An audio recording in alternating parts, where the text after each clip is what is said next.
दरम्यान पायलट सुमित कपूरला कोणी ब्लॅकमेल केलंय का? सुमित कपूर यांना कौटुंबिक अडचण होती असा आरोप देखील रोहित पवारांनी केलाय। त्याचसोबत पायलट सुमित कपूरला दारू प्यायची सवय होती असा देखील आरोप त्यांनी केलाय। पायलटची नेमणूक करताना लेअरजेट विस्कीचे अनेक ब्रँड पाहिजे त्यांना सवय होती असा देखील एक आरोप आहे।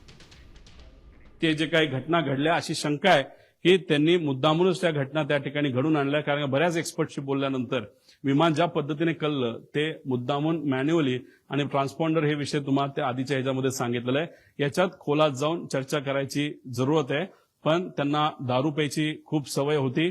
जेटमध्ये असताना त्यांचा पगार 10 ते 12 लाख होता, पण आता या कंपनीमध्ये आल्यानंतर कारण त्यांचं लायसन्स बंद झालं होतं, ते 3 वर्ष बंद होतं। कोविडच्या काळामध्ये त्यांना काम मिळालं नाही, 5 वर्ष ते बिना पैशाचे होते नाही पगाराचे होते, आणि त्यानंतर लेअर जेटमध्येच त्यांना संधी का दिली? कारण लेअर जेट बघतच नाही काय की कोण कसला आहे, काय कोणाला काय अनुभव आहे, कोण कुठं दारू पिला होता का काय वेगळं केलं होतं। आणि लेअर जेटमध्ये आल्यानंतर त्यांचा पगार 12 लाखावरनं 3.5 लाखावर आला, आणि त्यात 25,000 रुपये का 20,000 रुपये प्रत्येक एका विमानाच्या फेरीला त्या ठिकाणी ते वापरायचे। असे जर 10 फेऱ्या केल्या तर 2.5 लाख आणि 3, 3.5 म्हणजे 6 लाखाचा पगार त्याच्यामध्ये होता।